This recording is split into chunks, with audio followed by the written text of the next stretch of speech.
Yeah, Okay, cool. This is our Z3X, our biggest, baddest stand-on unit. We got a Z2 and a Z1. Now specifically on this unit, I would always go with the Vanguard engine for 3 reasons, right? One, this one's 37 horsepower compared to the 27 horse Cowie. You get EFI on this one, the Cowie's carbureted, and the third reason, the main reason, well, I guess the second reason, oil guard system on this one.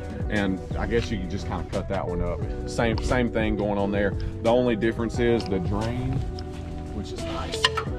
Get that thing right up under there, and then nice and long right there. So, and then on the 3300, it's got that same kind of cap. You just reach up under there and undo that. So that's nice. But that's hanging right there. So 500-hour oil change interval, all the things.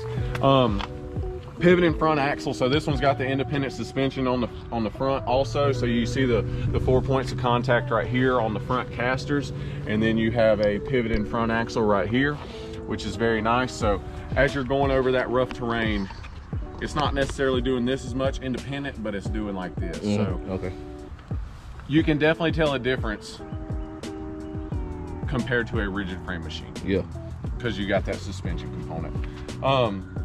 52-inch deck or 60-inch deck and 72-inch deck options on this. Mostly 52s and 60s. We don't see a lot of guys running the 72s on this. I mean, honestly, we can't make enough 60-inch Z3s to fulfill the market. I mean, they're coming off the truck, they're getting put together, and dudes are waiting in the parking lot to get them out. So that's a big seller for us. Cast iron spindles on all the Z3 units, so the 52, 60, and 72s. Grease points right in the top, so that's nice.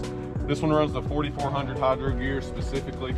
And then the independent reservoirs, like I mentioned on the other one, that we do on all of them. Top speed on this unit is 12 miles an hour, and this is a real cool feature too. Park brakes right here. Variable speed control, right? So you see those 4 settings right there.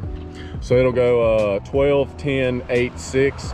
So if you were in a wide open field or going across a parking lot or whatever it is, you're full-fledged. You're going 12 miles an hour. If you're not as familiar with the unit, on a hill, in a tight spot, got small hands, smaller hands, whatever it is, you can kind of tone it back. So you see how it's kind of giving you a governor right there, which is a real nice feature.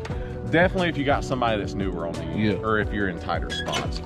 Specifically for me, if you're on a hill, you see how your hands are so overextended, you don't really want to be like on a hill like this number right here. You don't want to whiskey throttle it, is kind of what I'm getting at, because you know, that would not be a fun time.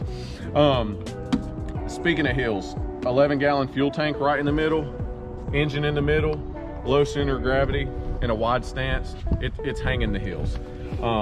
I only had one hill last year that it wouldn't hang on, and you couldn't even get a walk behind on it either. So and it was also not the smoothest. So you know, I was like, damn, that kind of hurt my pride, because I was like, oh yeah, that thing's gonna hold it for sure, you know. And he was like, yeah, I told you. Anyways, but it's hanging just about anything you want it to get on. Deck height's 5 all the way down to 1 3/4 with the 1/4-inch increments.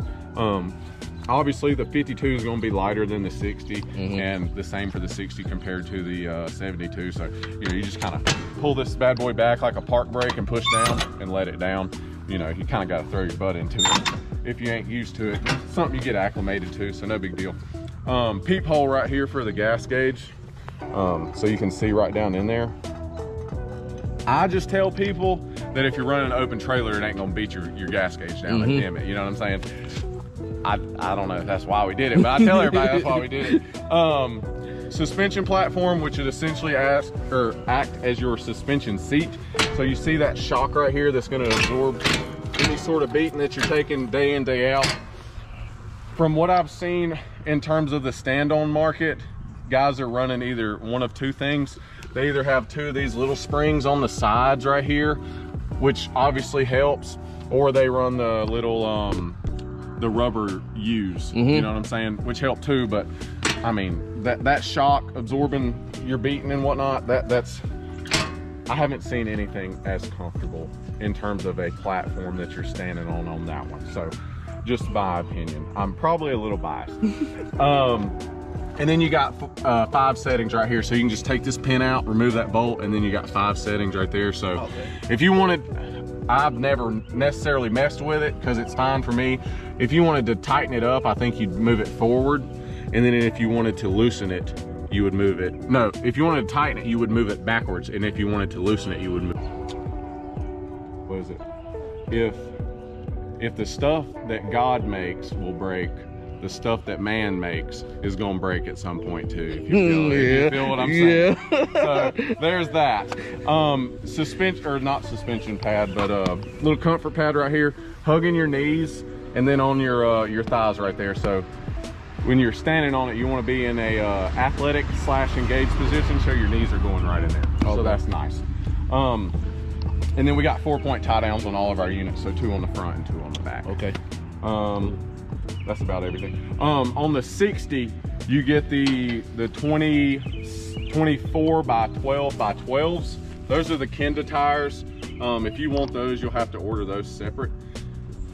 I think they look really cool. Yeah. But I get guys ask me about those a lot. I see you run them. I just ask them back, like, how many flat tires do you get every year? You know what I mean? That's why I switched. Exactly. So if you get a lot of flat tires, then it makes sense.